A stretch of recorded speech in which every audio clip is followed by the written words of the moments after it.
Canada के प्रधानमंत्री Justin Trudeau को अब समझ आ गया होगा कि ज्ञान देना और बात करना और उस पर अमल करना दूसरी बात है। भारत में किसान आंदोलन के वक्त उन्होंने दूसरे देश के आंतरिक मामलों में दखल नहीं देने की नीति को भुला दिया था। उन्होंने भारत को नसीहत दी थी, लेकिन अब स्वदेश में छिड़े ट्रक ड्राइवरों के आंदोलन ने उन्हें परेशान कर दिया है और अब वो बोल रहे हैं कि ट्रक प्रदर्शनकारी देश के विकास में बाधक हैं।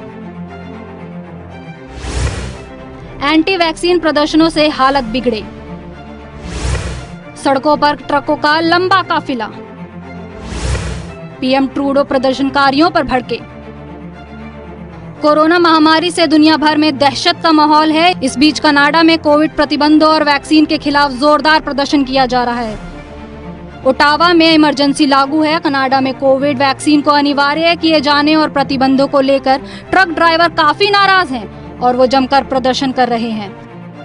कनाडा में हजारों ट्रकों की कतार लगी हुई है। ओटावा के कई इलाकों में भारी जाम की स्थिति है। राष्ट्रीय राजधानी में स्थिति बिगड़ने के बाद प्रधानमंत्री जस्टिन ट्रूडो के लिए इसे निपटने की बड़ी चुनौती है।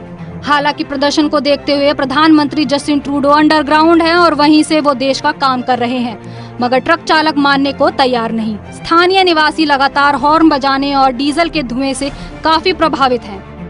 विरोध प्रदर्शन को नियंत्रण से बाहर होते देख रविवार को वाटसन ने राजधानी में आपातकालीन स्थिति घोषित कर दी थी। यूएस कनाडाई सीमा पार करते समय टीके की अनिवार्यता से नाराज ट्रक ड्राइवरों का विरोध प्रदर्शन 9 जनवरी से शुरू हुआ था। देखते ही देखते ट्रूडो की सरकार के खिलाफ एक व्यापक विरोध में बदल गया। प्रदर्शनकारी ट्रक ड्राइवरों का करीब 70 किलोमीटर लंबा काफिला है, जिसे फ्रीडम कॉन्वॉय नाम दिया गया है। None more worn down than our frontline health workers who've been going flat out for 2 years.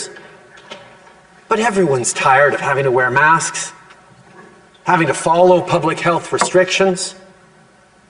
Families like mine just last week that test positive, have to follow public health rules, have to isolate themselves. Nobody wants to do that. I don't know how many conversations parents have had to have with kids about not going to birthday parties, but not getting to have sleepovers. This pandemic has sucked for all Canadians. वहीं स्थानीय लोग परेशान हो चुके हैं और truck ड्राइवरों को हटाने के लिए सेना उतारने की मांग कर रहे हैं। वहीं प्रधानमंत्री जस्टिन ट्रूडो ने प्रदर्शनकारियों को तितर-बितर करने के लिए सेना को तैनात करने की संभावना से फिलहाल इनकार कर दिया है। प्रदर्शनकारी सरकार से बातचीत के लिए तैयार हैं, लेकिन वो कोरोना महामारी से संबंधित प्रतिबंधों में ढील दिए जाने की मांग कर रहे हैं। वहीं कनाडा पुलिस ने प्रदर्शनकारियों को सामग्री समर्थन देने का प्रयास करने वाले लोगों को गिरफ्तार किया है, साथ ही कई गाड़ियों को जब्त भी किया है। मगर क्या आप जानते हैं कि कनाडा पीएम ट्रूडो ने भारत के किसान आंदोलन को लेकर क्या कहा था? अगर मैं किसानों के विरोध के बारे में भारत से आने वाली खबरों पर अपनी राय ना रखूं, तो मुझे खेद होगा। स्थिति चिंताजनक है। हम सभी परिवार और दोस्तों को लेकर बहुत चिंतित हैं। हम जानते हैं कि ये आप में से कई लोगों के लिए एक वास्तविकता है। मैं आपको याद दिला दूं, शांतिपूर्ण प्रदर्शनकारियों के अधिकारों की रक्षा के लिए कनाडा हमेशा खड़ा रहेगा।